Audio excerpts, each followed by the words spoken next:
Hello, everyone, and welcome to our weekly Open Creative Space live stream. Here at Learn, we believe that making is what makes us human. We make, therefore we are. This session is for educators who want to get into making and STEAM with their students, whether you're teaching online or in the classroom. And we also have a post with pictures on it and links for students at ocs.learnquebec.ca. And anything that we say, any links that we give, or any suggestions, any material lists, they're always going to be up here for you to check out after the live stream. So today we're going to be looking at lighting up our days with the hashtag Light Up Our Days. I'm here with my colleagues Chris Colley and Christine Truesdale, and they will be taking you through a bunch of very cool activities. So a question that we get asked a lot by lots of people, educators and non-educators, is why engage your kids with making with their hands?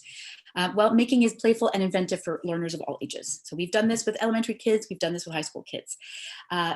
Having ideas leads to other ideas, and playing with materials allows you to see them in a different way and allows you to have more ideas for personal projects, passion projects in the makerspace, as well as in your life. So the idea of failing to succeed is another important thing. We talk a lot about failure. Where's my little failure card? Here it is. We talk a lot about failure.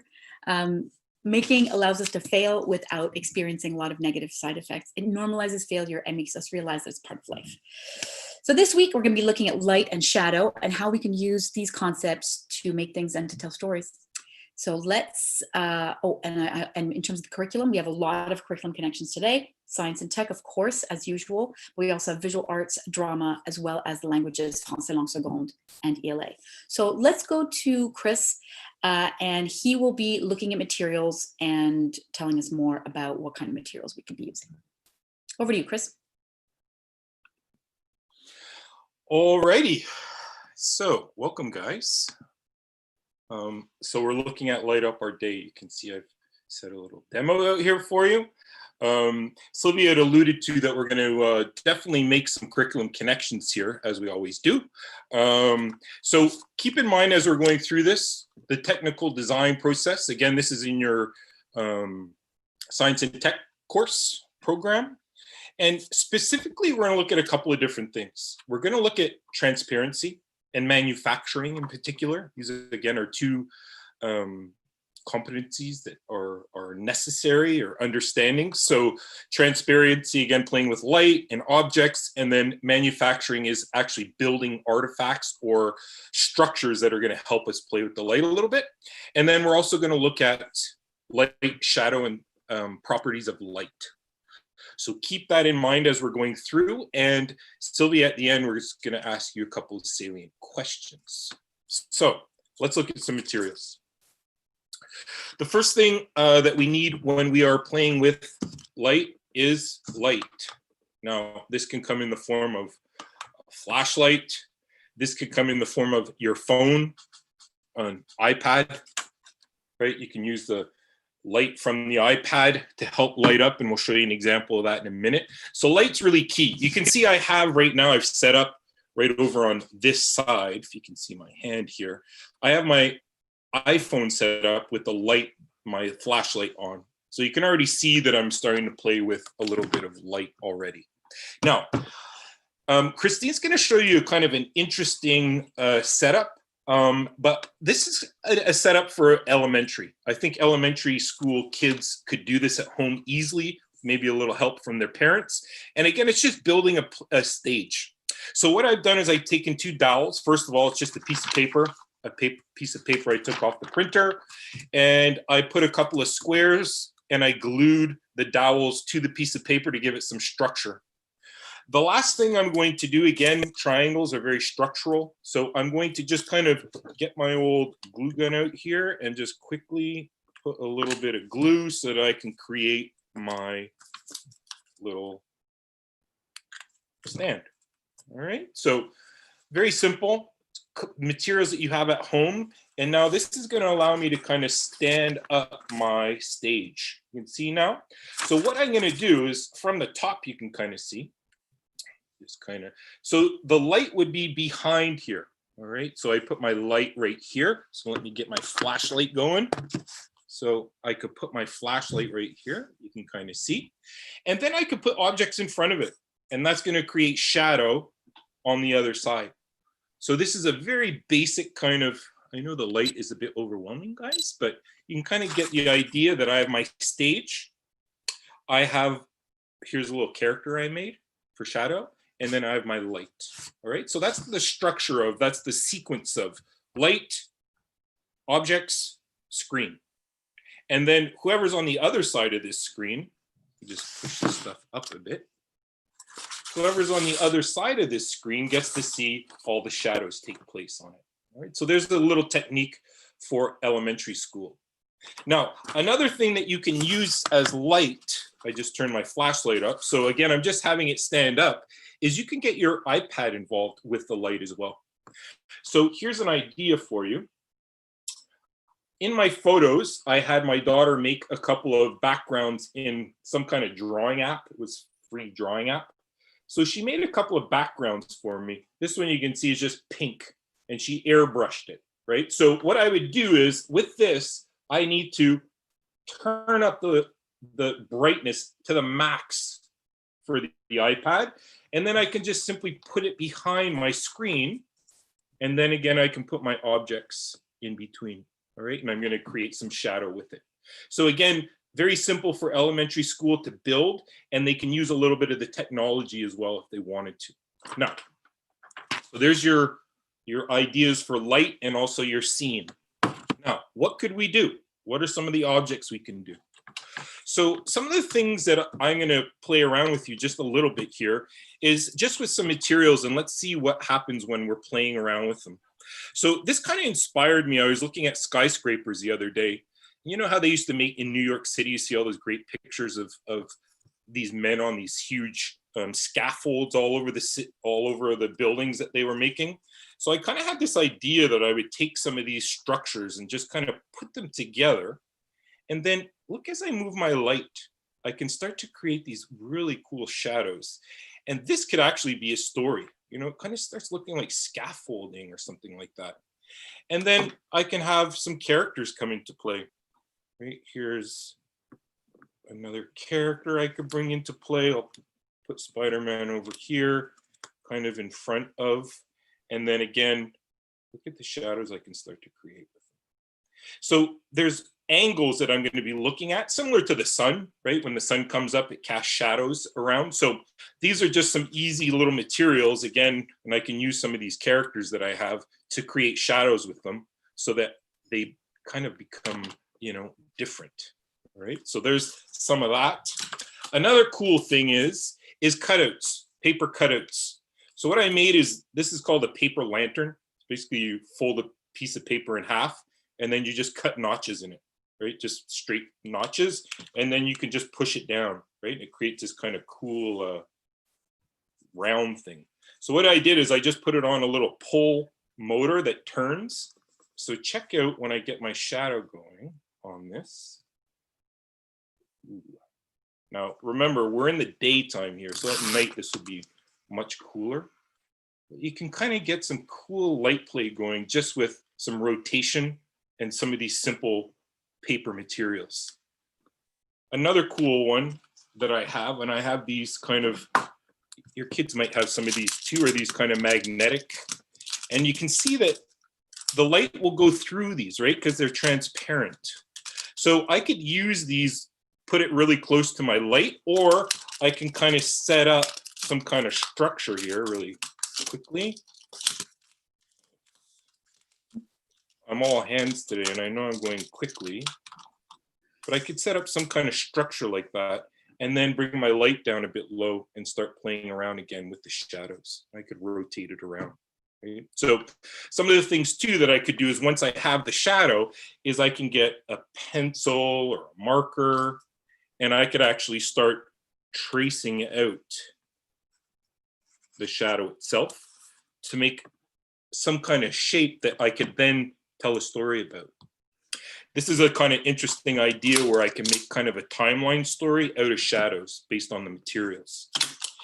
One last thing is, again, structures that I can put in front. And then again, moving the angle around, manipulating it. And I want you to kind of take note as I move these things around, what happens to the shadow, right? So as the objects get further away from the light, how does it affect the shadow? And again, this is just a piece of cardboard that I can make. And I'm sure that Christine's going to show us some pretty cool stuff as well. So I'm going to continue kind of tinkering around over here with my various materials, and I'm going to send it back over to Sylvia. Thanks, Chris. That was really fun. That was really fun to watch. Last week we highlighted play, and I think that we could see that Chris was having a really good time as he manipulated the different things. And kids are going to be enjoying playing with these things as they learn. So last week we focused on play. This week we want to draw your attention to materials. We often underestimate how much material exploration has to be done before ideas start to flow. And that materials exploration can be done in a very playful way. We often expect kids to jump right in with materials that we have selected for them in order for them to succeed. And when that doesn't work, we often think that it has to do with a lack of instructions. So we give them instructions. And guess what? It doesn't necessarily work either, because exploring materials is a part of the making process, and it leads to a greater understanding of what the material is all about and how it can be used for the current project, for whatever they're making right now, but also for future projects. So the more materials that kids interact with, and the more they get to play with them in an authentic way, the better they will be able to be at choosing their own projects and being more autonomous in the makerspace.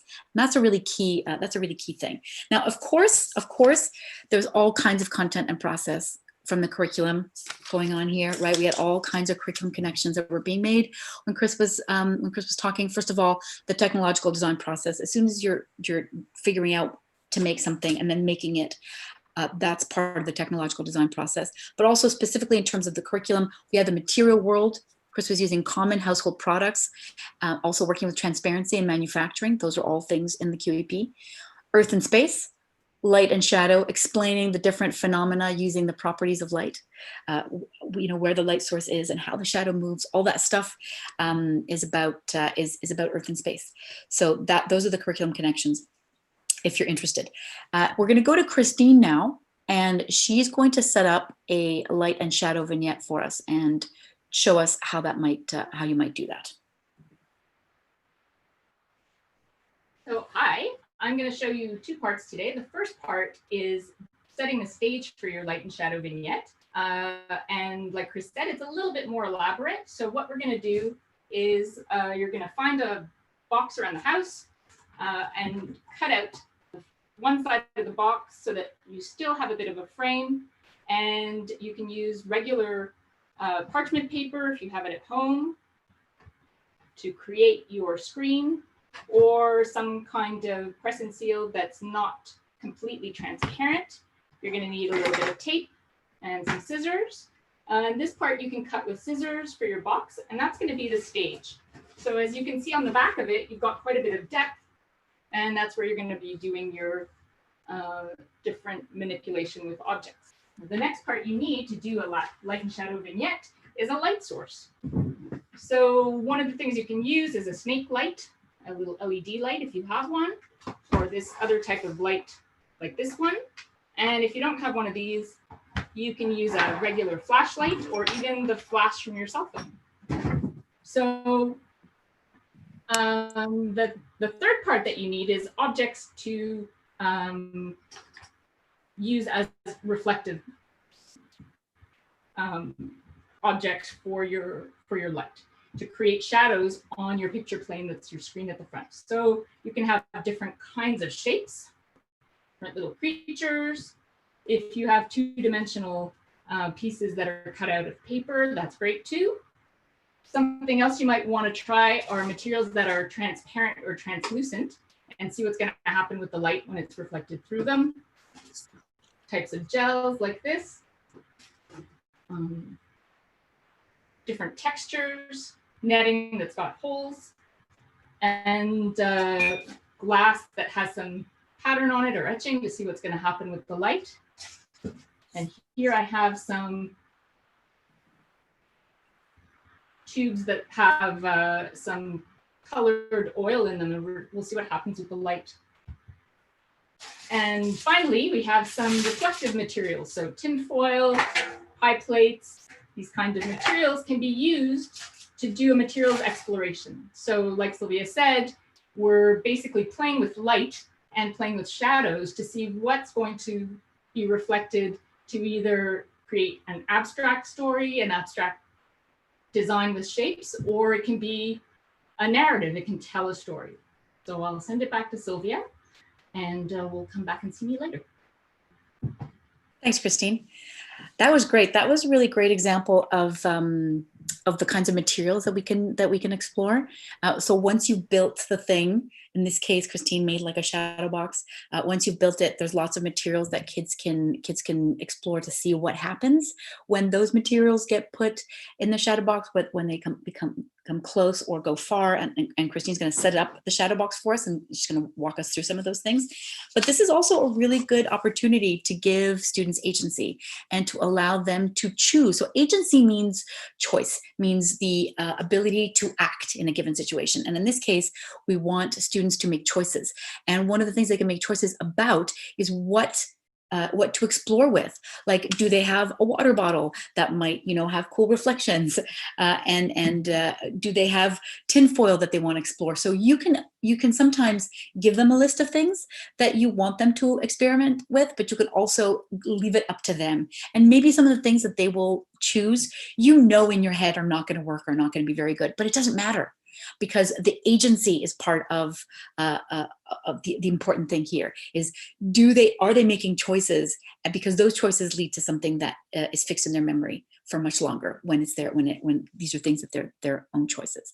So we've also been looking at, in terms of our curriculum, because we love to make connections, we've also been looking now at visual arts. We've been looking at the stimulus for creation, which in this case is the built environment, and the creative process, because we know that there's content, but there's also process, often misunderstood and forgotten, but every curriculum has some process.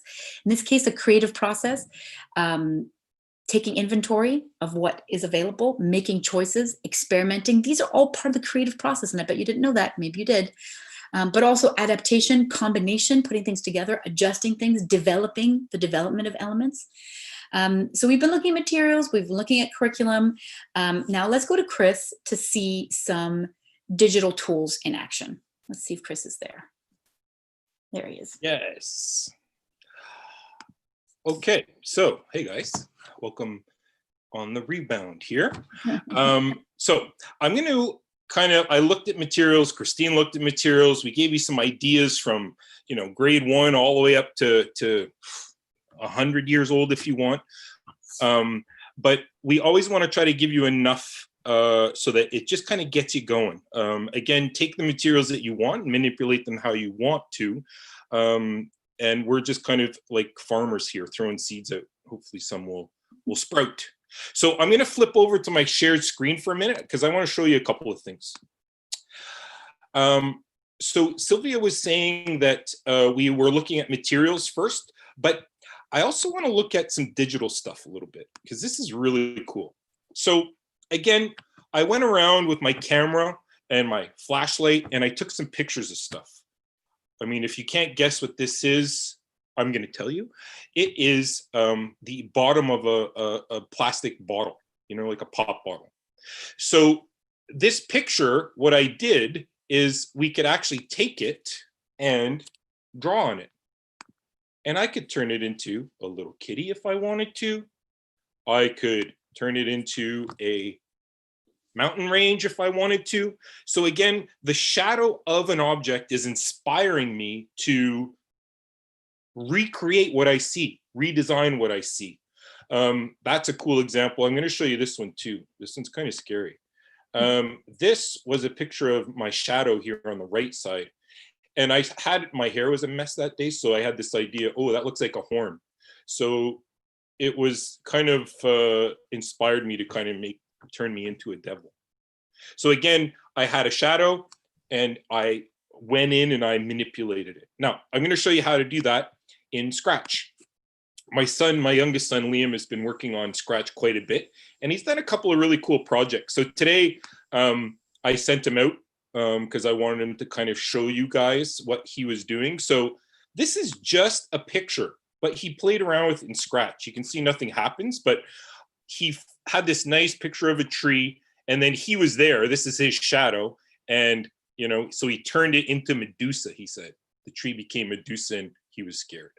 Right? So again, who knows where your pictures are going to go? And another thing that he did, which I found was really fun, let me just get to is this hoops. So what he did is he took a picture of our basketball net. We got a shadow of it, and then he made a game with it, which I found was really cool. So in Scratch, you can bring a background in, an image in. So he kind of played around with it, and when I hit the space bar, it goes through the hoop and I get a score. It's just a simple little project, but he was inspired by the shadow to actually kind of recreate, I guess. And if you look in Scratch, and you don't need to know to program anything, don't worry about this program, I just go into costume, and this is where I can start to manipulate. So I could import a picture using the upload. It'll appear here, and then I can draw on it. I could put eyes, put a mouth, right? So again, that's what Liam did with this shadow of the hoop. He then turned it into a game, but you don't have to do that. Now, you can also do this, stop sharing, on your iPad as well. You just go out, take some pictures. There's a gazillion free apps out there of drawing apps. You import the image of the shadow, and then if you're lucky and have a stylus, or you just use your finger, and you could actually recreate what it is. So it's kind of fun to see shadows and to be inspired in different ways, and kind of see how you can make those connections in the digital world as well. So again, easy to manipulate, fun to do. There's some ideas for the digital world. I'm super excited now to go and see Christine's shadow play. I'll send it back to you, Sylvia. Thanks, Chris. So I'm actually not going to take up a lot of your time, because I'm also excited to see Christine's setup, and I can see that she's ready. So I'm just going to say two things. First of all, we've talked about science and tech. We've talked about visual arts. I'd like to say two things about drama, as well as the languages ELA and Français Langue Seconde. So in terms of our curriculum, this activity, this Light Up Your Days, is hitting so many curriculum bases. In terms of drama, we have styles of theater that we're going to be working with, shadow theater, and the specific kind of story that we're going to be telling is a tableau or a vignette. So those two styles are part of the drama program for cycle 2 and for cycle 3, the tableau, as well as ELA, FLS. Well, anytime you're using talk to communicate about what you're learning, that is the talk competency, and also interagir en français, as well as if you're going to be writing a text around this. This becomes a media text. This is a way to express your understanding of something through a media text. So that gets that competency as well. So let's go to Christine and see in a little bit more detail how that works. Wow.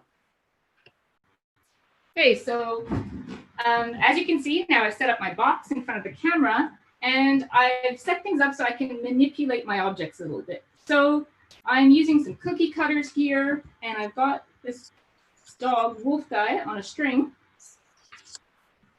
and I'm playing around. So I'm manipulating the objects themselves. I have a cutout here of Glinda, the witch from the Wizard of Oz.